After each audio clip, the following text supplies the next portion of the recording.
ప్రాణాయామాలు అనేటివి హఠయోగానికి సంబంధించినటువంటివి.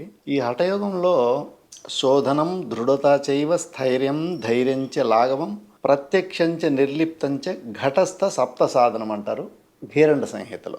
ఈ హఠయోగానికి మూలం ఒక ముఖ్యంగా మనం ఎత్తుకున్నటువంటి 5 ప్రామాణిక గ్రంథాలు ఉన్నాయి. వాటిలో హఠయోగ ప్రదీపిక, రెండవది ఘేరండ సంహిత, మూడవది హఠ రత్నావళి, తర్వాత గోరక్ష సంహిత, శివ సంహిత.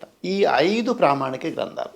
వీటిల్లో కొన్ని చిన్న చిన్న మార్పులతోటి దాదాపు అందరూ కూడా అష్టకుంభకాలు అని చెప్పడం జరిగింది ప్రాణాయామాలలో.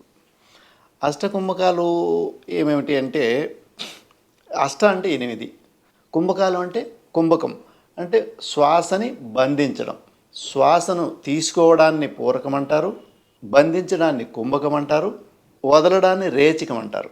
సో పూరక కుంభక రేచకాలు ఒక పద్ధతి ప్రకారం చేయడాన్ని ప్రాణ ఆయామం అంటారు.